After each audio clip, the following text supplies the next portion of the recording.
شروع اللہ کے بابرکت نام سے جو انسان حیوان چرند پرند کا خالق مالک ہے۔ السلام علیکم دوستو، میں ہوں آپ کی دوست بنت انتظار۔ آج آپ کے لیے ایک اور قصہ لے کر آئی ہوں۔ حضرت ابن عباس رضی اللہ تعالیٰ عنہ فرماتے ہیں کہ قارون حضرت موسیٰ علیہ السلام کی برادری سے تھا۔ ان کا چچا زاد بھائی تھا۔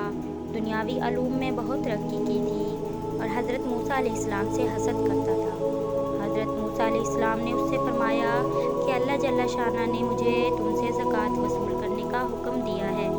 اس نے زکوٰۃ دینے سے انکار کر دیا اور لوگوں سے کہنے لگا کہ موسیٰ اس نام سے تمہارے مال کو کھانا چاہتا ہے۔ اس نے نماز کا حکم کیا، تم نے برداشت کیا۔ اس نے اور احکام جاری کیے جن کو تم برداشت کرتے رہے، اور اب وہ تمہیں زکوٰۃ کا حکم دیتا ہے سو اس کو بھی برداشت کرو۔ لوگوں نے کہا یہ ہم سے برداشت نہیں ہوتا، تم ہی کوئی ترکیب بتاؤ۔ اس نے کہا میں نے یہ سوچا ہے کہ کسی فاحشہ عورت کو اس پر راضی کیا جائے جو حضرت موسیٰ علیہ السلام پر اس کی تہمت لگائے کہ وہ مجھ سے زنا کرنا چاہتا ہے۔ لوگوں نے ایک فاحشہ عورت کو بہت کچھ انعام و اکرام کا وعدہ کر کر اس پر راضی کر لیا کہ وہ حضرت موسیٰ علیہ السلام پر یہ الزام لگائے۔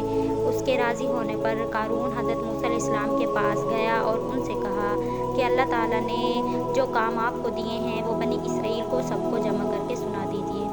حضرت موسیٰ علیہ السلام نے اس کو پسند فرمایا اور ساری بنی اسرائیل کو جمع کیا، اور جب سب جمع ہو گئے تو حضرت موسیٰ علیہ السلام نے اللہ تعالیٰ کے احکام بتانے شروع کیے کہ مجھے یہ احکام دیے ہیں کہ اس کی عبادت کرو، کسی کو اس کا شریک نہ کرو، صلح رحمی کرو، اور دوسرے احکام گنوائے جن میں یہ بھی فرمایا کہ اگر کوئی بیوی والا زنا کرے تو اس کو سنسار کیا جائے۔ اس پر لوگوں نے کہا اور اگر آپ کو زنا کریں؟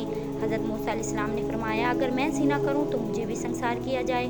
لوگوں نے کہا کہ آپ نے زنا کیا ہے۔ حضرت موسیٰ علیہ السلام نے تعجب سے فرمایا کہ میں نے؟